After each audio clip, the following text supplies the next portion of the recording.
exercise 2.5 11th sum. The sum of 3 consecutive terms that are in AP is 27 and their product is 288.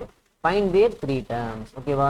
So first 3 consecutive terms அப்புறமா sum கொடுத்திருந்தாங்கன்னா உங்க mind எங்க போகணும்னா டைரக்ட்டா a minus b a plus b. ஓகேவா? So எப்படி எழுதலாம்னா let a minus b a plus b are 3 consecutive terms. ஸ்பெல்லிங்லாம் கொஸ்டினை பார்த்து எழுதிருங்க, தப்பு எதுவும் பண்ணாதீங்க. ஓகேவா? Fine. Consecutive terms of and AP அப்படின்னு போட்டாச்சு. ஸோ இதோட சம் என்ன சொல்லியிருக்காங்க? 27 சொல்லியிருக்காங்க. So sum is equal to 27. Sum எல்லாத்தையும் ஆட் பண்ணணும். a minus b plus a plus a plus b. Okay. So sum பண்ணும்போது என்ன ஆகிடும்? Plus d minus d cancel ஆகிடும். ஸோ அப்படி கேன்சல் ஆகணுன்றதுனால தான் நம்ம இந்த ஃபார்முலா எடுக்கிறோமே. ஓகே. ஏ ஏ ஏ மொத்தம் 3a இருக்கு. So 3a equal to 27. Then a is equal to 27 divided by 3.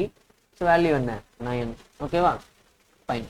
Next product என்ன கொடுத்துருக்காங்க? 288 கொடுத்துருக்காங்க. ஸோ ப்ராடக்ட் வந்து என்ன கொடுத்துருக்காங்க? 288 கொடுத்துருக்காங்க.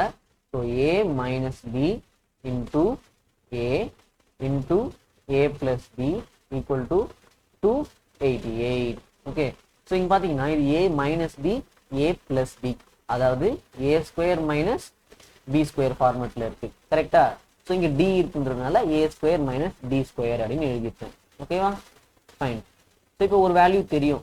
ஏயோட வேல்யூ என்ன கண்டுபிடிச்சிருக்கோம்? 9 கண்டுபிடிச்சிருக்கோம். அந்த 9 என்னத்துல சப்ஸ்டியூட் பண்ண போகிறோம். ஓகே.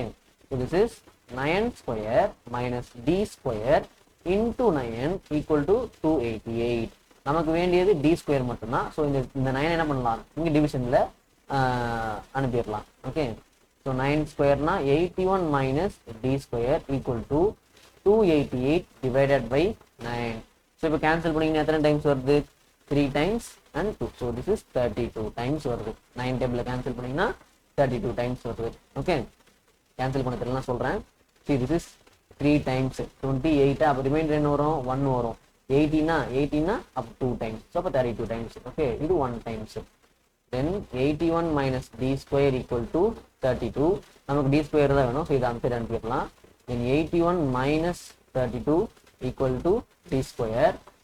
ஸோ இப்போ ரெண்டு செப்பரேட் பண்ண என்ன வருது? 49 வருது. So D is equal to plus or minus root 49. எப்போவுமே நீங்கள் ஸ்கொயர் ரூட் எடுக்கிறீங்கன்னா பிளஸ் ஆர் மைனஸ் போடணும். So d is equal to plus or minus 7.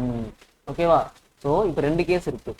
a is equal to 9, d is equal to 7. இது first case. ரெண்டாவது case வந்து a is equal to 9, d is equal to minus 7. மொத்தம் ரெண்டு case இருக்கு. ஒன்று நான் போடலாம். So a minus d, a plus d. இதுதான் AP. So 9 minus 7, then 9 plus 7. So 9 minus 7ன்றது 2, then 9 இது ஆட் பண்ணிங்கன்னா 16. ஓகேவா? ஃபைன். இப்போ அப்படியே இது ரிவர்ஸில் வரும் இந்த சைடில். அவ்வளோதான். இங்கே என்ன போடுறீங்க? 9 minus of minus 7, then 9 after that 9 minus 7. So இது என்ன? 9 ப்ளஸ் 7 9, இது 2. ஸோ இது 16 9 2. ஸோ இதுதான் நமக்கு தேவையான நம்பர்ஸ். புரிஞ்சுதா?